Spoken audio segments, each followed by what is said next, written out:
आपल्या सर्वांना शुभ सकाळ, शुभ दिवस. आरोग्यासाठी एक पाऊल पुढे टाकूया आणि आरोग्यासाठी एक पाऊल पुढे टाकत असताना योगाच्या माध्यमातून अनेक रोगावरती आपण मात करूया. आजच्या अभ्यासामध्ये आपण आज एक अभ्यास करणार आहे.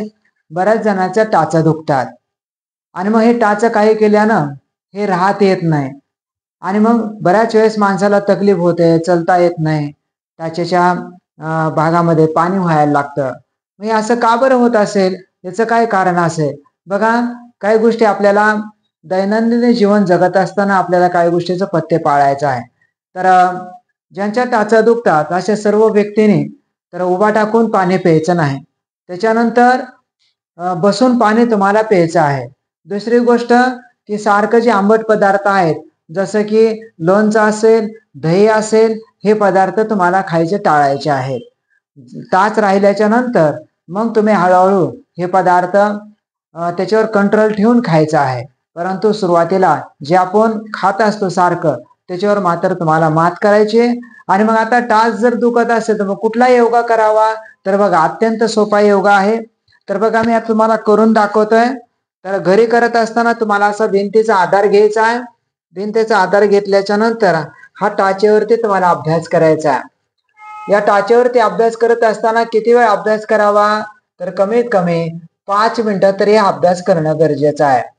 मग टाचेवरती अभ्यास झाल्याच्या नंतर पुन्हा तुम्हाला असा पंजावरती अभ्यास करायचा.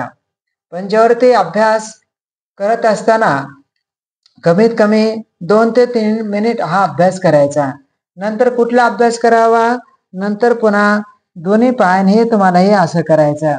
भिंतीचा आधार घेत घेत जर आपण हे अभ्यास केला तर आपल्याला चांगल्या प्रकारचे रिझल्ट येतात.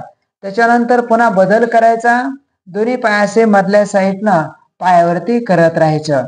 असं सावकाश अभ्यास जर केला तर आपल्याला टाचदुखीचा असणारा त्रास, पंजामध्ये अनेक प्रकारचे असणारे विकार, पंजातले असणारी बधिरता, हे सर्व गोष्टी या अभ्यासाने राहून जातात.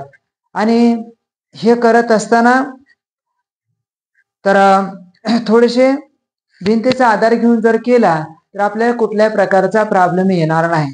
म्हणून टाचदुखीचा असणारा जो त्रास आहे, तो त्रास जर आपल्याला कमी करायचा असेल तर आता जे अभ्यास सांगितलेले आहेत हे अभ्यास तुम्ही जरूर करा आणि टाचदुखीचा असणारा जो विकार आहे तो पूर्णतः तुम्ही करा. मला विश्वास आहे तुम्ही जरूर हा अभ्यास करा आणि आपल्याला टाचदुखीचा असणारा त्रास पूर्णतः दूर करा.